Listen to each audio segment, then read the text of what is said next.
Uyabona eMzansi you have two types of corruption haters. Abantu abazonda inkohlakalo. One, we have a person who hates corruption totally. Umuntu nje ozonda nje inkohlakalo. Two, we have a person who hates corruption that excludes him.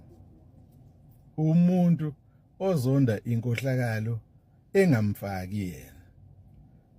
Uzothola umuntu ethuka abantu bebiza ngamasela kubonke lo muntu engathi uyizonda inkohlakalo kanti no, he wants his 10. He wants his 10.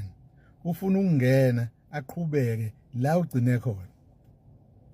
So which is why uthole i-corruption ibhande, because kuyadudulwana bhande mtshelekwana phuma ngene, not with the aim of rooting out corruption but with the aim of taking over.